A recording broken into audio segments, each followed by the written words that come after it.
My name is Evil, and I run a small tea house tucked away at the very end of Birchwood Lane.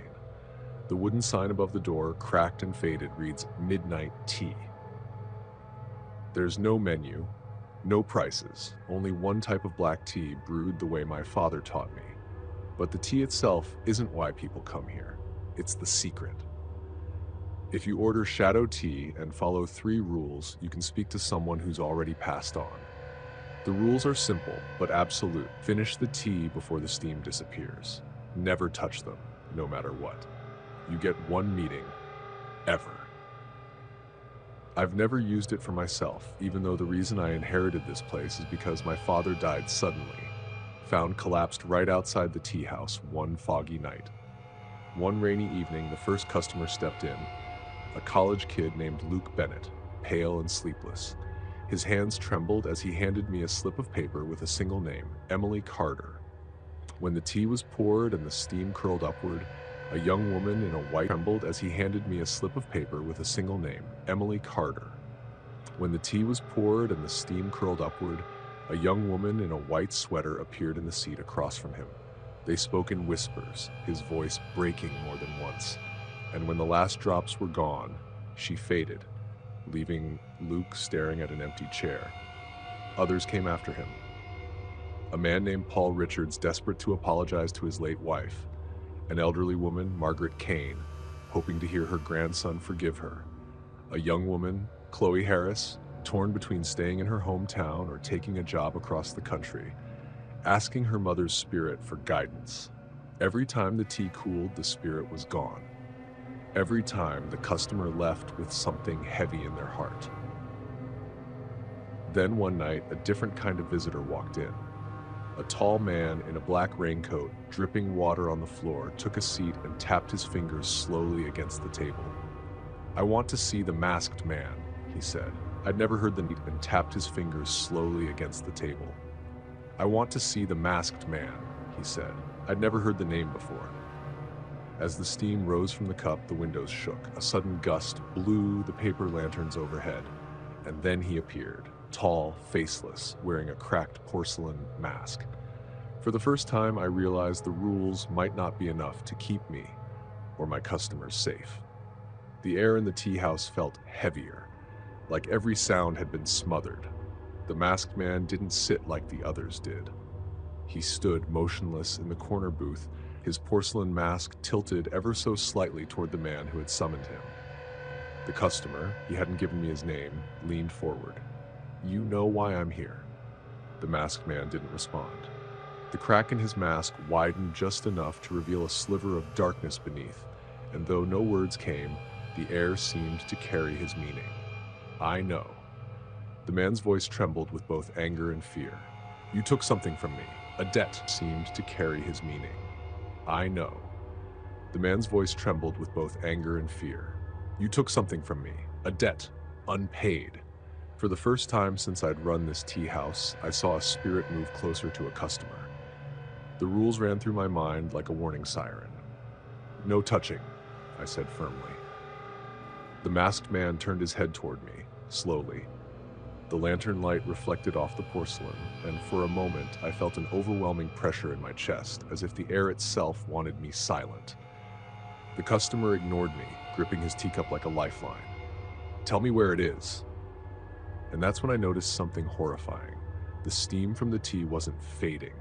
It clung thick and heavy in the air, curling like fingers around the masked man's form. The tea never stayed hot this long. "Time's up," I said sharply, stepping forward.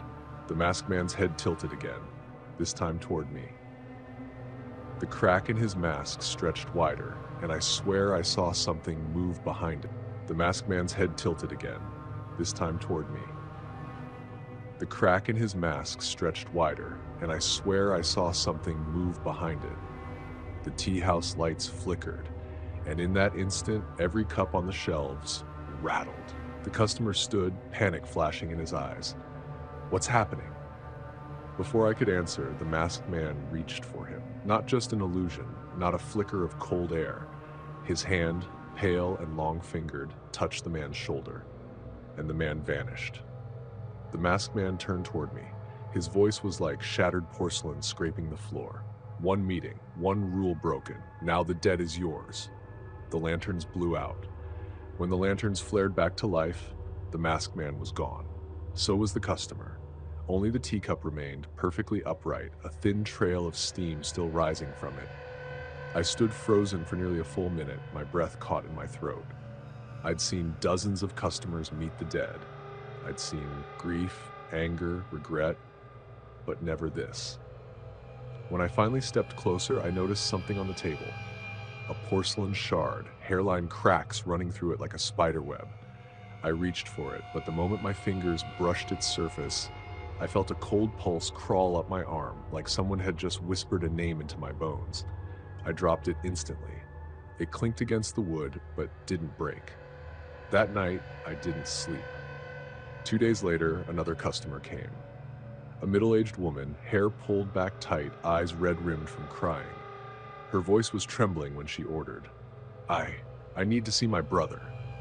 I poured the tea, set it on the table, and waited.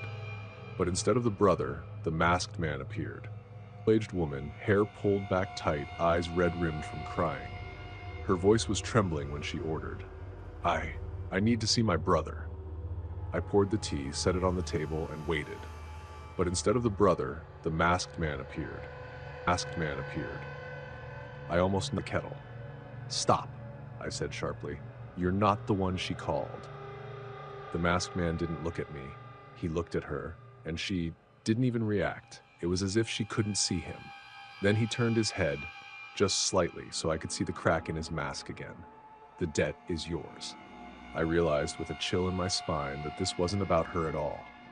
The masked man wasn't bound by the old rules anymore. That night, I searched through my father's belongings in the locked cupboard upstairs. I found an old ledger, pages yellowed, written in his tight handwriting. Names, dates, a column labeled debt paid. Halfway down the list, underlined in black ink, was a name I had never seen before. Thomas Vale, the masked man. Below it, in smaller handwriting, my father had written, "Do not summon, do not owe." The next evening, I decided to test the rule. I brewed myself a cup of shadow tea. The steam rose, and my father appeared. His voice was strained, as though something unseen was tugging at him. "What is he?" My father's expression hardened. "He's not a memory. He's not a spirit. He's what's left when someone dies owing too much to the living, and every debt has to be collected." "Why me?" I demanded. He hesitated. "Because I passed my debt on." The steam began to thin. His voice grew faint. "Ethan, whatever you do, don't let him pour his own tea." And then he was gone. I barely slept after my father's warning. For 3 nights, the tea house sat empty, but I could feel the masked man's presence. The porcelain shard from that night still sat locked in the drawer beneath the counter, though sometimes I swore I heard it tapping as if something inside wanted out. On the 4th night, just before closing, a man walked in, mid-40s, tall, wearing a soaked gray coat. He introduced himself quietly. "Detective Harris." The title alone made my stomach knot. "I heard rumors about this place," he said, glancing around the room, "and a name I haven't heard in years, Thomas Vale." The name made the lanterns flicker. I played dumb. "Don't know him." Harris's eyes narrowed. He was a con man, disappeared after defrauding half the city.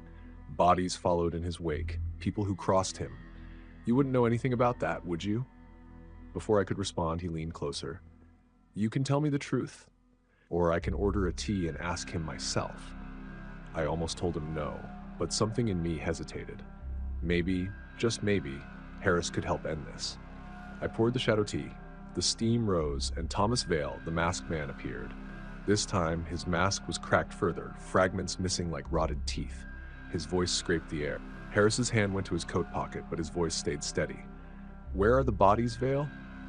Vale tilted his head, the mask shifting. "Do you want the truth, or what you can live with?" The lights dimmed. The porcelain shard in the drawer began rattling violently. "Tell me," Harris shouted. Vale's mask shifted toward me. "The debt grows heavier, Ethan." Before I could react, Vale reached for Harris's teacup. The steam did not thin. It swirled, thickening, darkening, spilling over the table and crawling along the floor. Then, for the first time, Vale poured his own tea. The lanterns went out completely, the room filled with the smell of burned porcelain and wet earth. Shapes began to emerge from the shadows, faces half-formed, voices whispering in dozens of overlapping tones.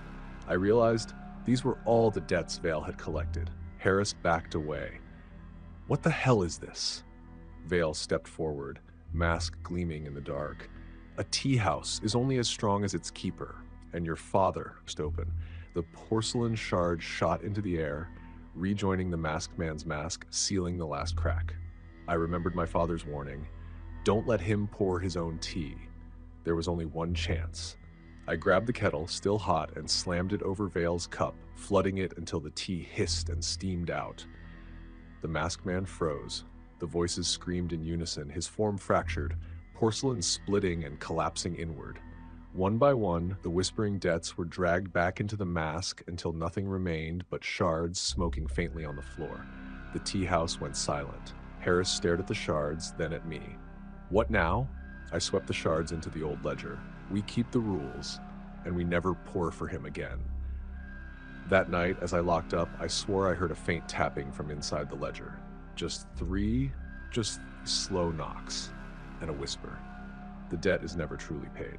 3 months later, the tea house had been quiet since that night. No storms, no strange visitors, no poor... Then, on a late summer evening, just before closing, the bell above the door chimed.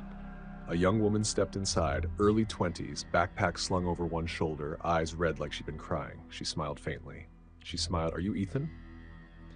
Something in my chest tightened. "That's me.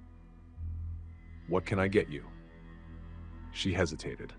"I heard about this place. I'd like to order a shadow tea, just once, to see someone I lost." I studied her for a long moment. "Do you know the rules?" She nodded quickly, repeating them word for word. I poured the tea, the steam curling slowly upward. She carried it to the back booth, setting it gently on the table. The room fell quiet, the air heavy with that old, familiar silence. For a moment, nothing happened. Then, a figure began to form in the steam. Tall, faceless, porcelain mask. The cracks were gone. The masked man tilted his head toward me just slightly, and though no words left his mouth, I heard it clearly. "The debt is never truly paid."